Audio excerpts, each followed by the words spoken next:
যে মানুষটি আজ অব্দি কোনো ভুল করেনি, আপনি বলতে পারেন সে আজ অব্দি নতুন কিছু করার প্রচেষ্টাই করেনি।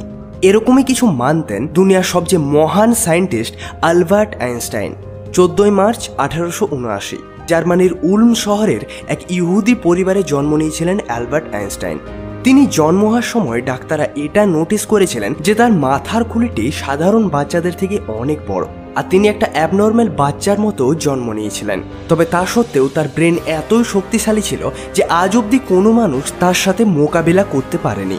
আজ প্রায় 60 বছর হয়ে গেছে আইনস্টাইন আমাদের ছেড়ে চলে গেছেন, তবে আজকেও সায়েন্স তার থিসিসগুলো ছাড়া কিছুই নয়।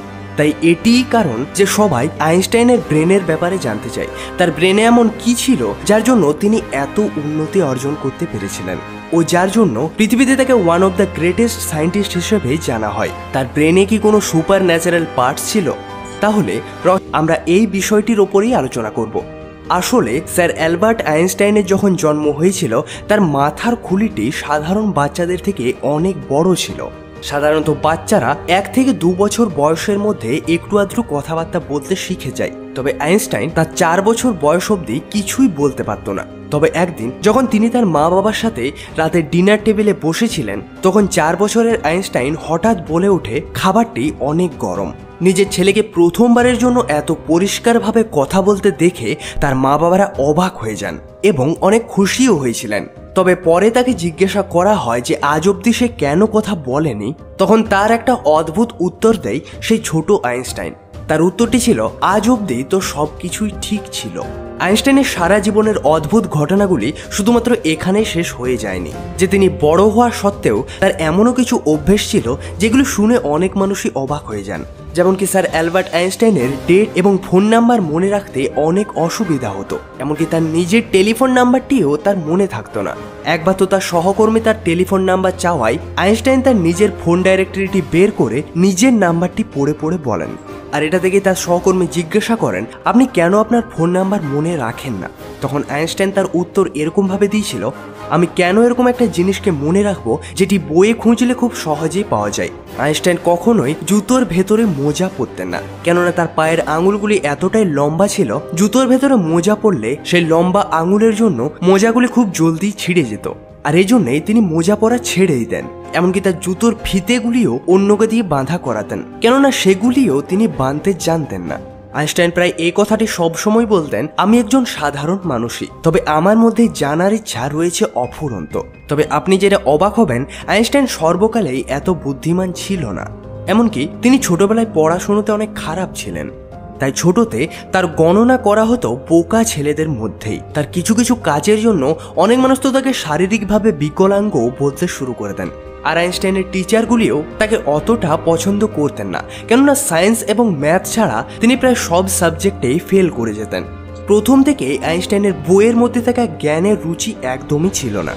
তবে এগুলি সত্ত্বেও তিনি দুনিয়ার সামনে সায়েন্সের এমনই কিছু থিসিস কাছে নিয়ে আসেন যেটি ছাড়া হচ্ছে আজকের সায়েন্স মেরুদণ্ডহীন প্রাণী। আর এটিই হচ্ছে কারণ আজকেও তার ব্রেনটি মানুষের কাছে একটা চর্চার বিষয়। 18 এপ্রিল 1955 আইনস্টাইনের মৃত্যুর পর প্যাথোলজিস্ট ডক্টর থমাস হার্ভে আইনস্টাইনের পরিবারের অনুমতি ছাড়াই আইনস্টাইনের মাথার খুলিটি খুলে তার ভেতর থেকে আইনস্টাইনের ব্রেনটি বার করে নেন, আর তিনি তার ব্রেনটিকে নিয়ে সেখান থেকে পালিয়ে যান।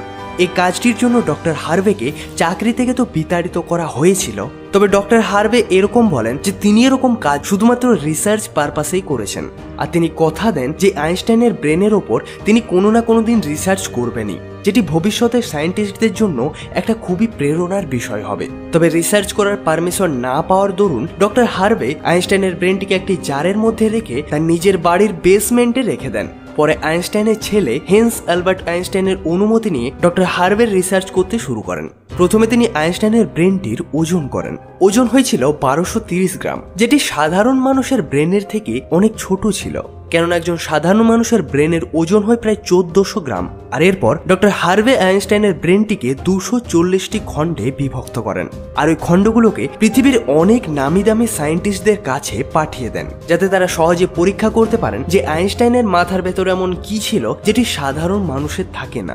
আর তারপর ডক্টর হার্ভে আইনস্টাইনের ব্রেনের টিস্যুগুলি নিয়ে হাজার হাজার মাইক্রোস্কোপিক স্লাইড তৈরি করেন, যাতে আইনস্টাইনের মাথাটির খুব ভালোভাবে পরীক্ষা করা যায়। রিসার্চের ফলে এটা পাওয়া যায় আইনস্টাইনের মাথার ভেতর সাধারণ মানুষের থেকে বেশি পরিমাণ কোষ ছিল। আইনস্টাইনের ব্রেনের ভেতর সেরিব্রাল কর্টেক্সটি সাধারণ মানুষের থেকে একদমই আলাদা ছিল। আসলে সেরিব্রাল কর্টেক্স হচ্ছে আমাদের ব্রেনের একটা খুবই জরুরি বস্তু, যার জন্যই আমরা ক্রিটিক্যাল থিঙ্কিং করতে পারি। আর এটিই ছিল একমাত্র কারণ যেটি স্যার অ্যালবার্ট আইনস্টাইনের একটু আলাদাভাবেই তৈরি হয়েছিল। পরে যখন রিসার্চাররা ভালোভাবে আরও পরীক্ষা করতে শুরু করেন, তারা একটা জিনিস দেখে অবাক হয়ে যান। তারা জানতে পারেন তার ব্রেনের মধ্যে রিঙ্কেল প্যারিয়েটাল অপেরিকিউলার মিসিং রয়েছে, যে জন্য তার ব্রেনের প্যারিয়েটাল লোবের আকৃতিটি ছিল সাধারণ মানুষের থেকে 20% বেশি বড়।